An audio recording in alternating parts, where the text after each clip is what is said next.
Stéphane Corr est avec nous. Bonjour Stéphane. Bonjour Alexis. Avec vous, c'est le retour d'un serpent de mer, l'identité numérique suisse. C'est une nouvelle version, c'est un 2.0 ? Oui et non, c'est-à-dire que c'est une évolution de la première mouture qui avait été refusée par le peuple, au nom qu'on allait confier en fait les infrastructures propres à la gestion de cette identité numérique à des entreprises privées. Et dans le cas de cette nouvelle formule, simplement, ça sera l'e-ID étatique, c'est-à-dire que le gouvernement va gérer ses propres infrastructures, ce qui était attendu de la part de la population, du citoyen suisse de manière générale. Alors ça, c'est le principal changement, mais est-ce qu'il y a d'autres refontes dans cette identité numérique ? Alors en tout cas, il y a des opportunités qu'il est intéressant d'explorer, c'est-à-dire que cette identité numérique, elle est divisible. Alors que finalement, notre papier, c'est-à-dire notre papier d'identité, notre passeport, si on devait le montrer lors d'un contrôle ou une demande, une vérification par exemple de notre âge,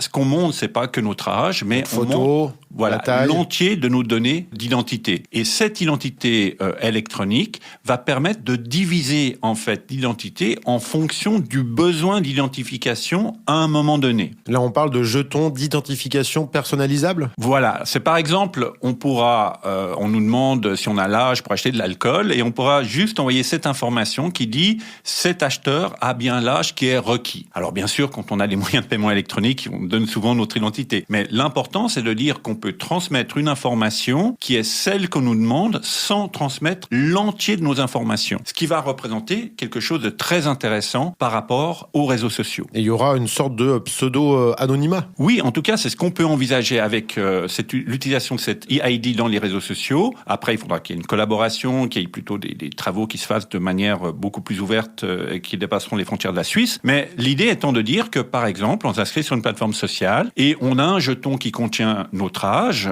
le fait qu'on a l'âge légal en tout cas, cette information-là, et aussi un identifiant qui pourrait être lié à notre identité propre. Alors, le réseau social reçoit la validation de l'âge, oui, on peut s'inscrire à cet âge-là sur cette plateforme, et il reçoit un jeton qui est un identifiant auquel il ne peut rien attacher d'autre que cette suite de chiffres. Ça peut être un pseudo, notre pseudo qu'on utilise sur les réseaux. Disons que ce sera une suite de chiffres qui sera simplement comme, qui n'aura pas d'autre signification pour le réseau social. En cas de problème, si par exemple l'autorité du pays concerné où réside la personne qui s'est inscrite sur la plateforme sociale, disons le Suisse, cette autorité-là, par ses procédés légaux, un juge demande l'information au réseau social, le réseau social communique ce numéro et c'est au pays en question de lever l'anonymat sur cette identité ou de créer le lien entre ce numéro et l'identité qui est liée. Il faudra donc quand même des procédures législatives qui s'adaptent à cette nouvelle identité numérique. Tout à fait, c'est-à-dire qu'il y a un cadre législatif qui serait celui qui a cours aujourd'hui déjà chez nous, ce qui ferait que les réseaux sociaux n'auraient pas toute notre identité et qu'on aurait juste des informations utiles à créer un compte, par exemple, et pas plus que ça, qui leur seraient communiquées. On aura la décision, du moins la décision sera prise quand pour cette nouvelle identité numérique ? Alors, il y a encore une validation par les chambres au niveau fédéral qui doit se faire, mais on peut dire que ça sera pour bientôt. 2023 ? Espérons. C'est toujours difficile en Suisse de prévoir les choses. C'est vrai, ça va lentement mais sûrement. Oui. Merci Stéphane. Merci Alexis.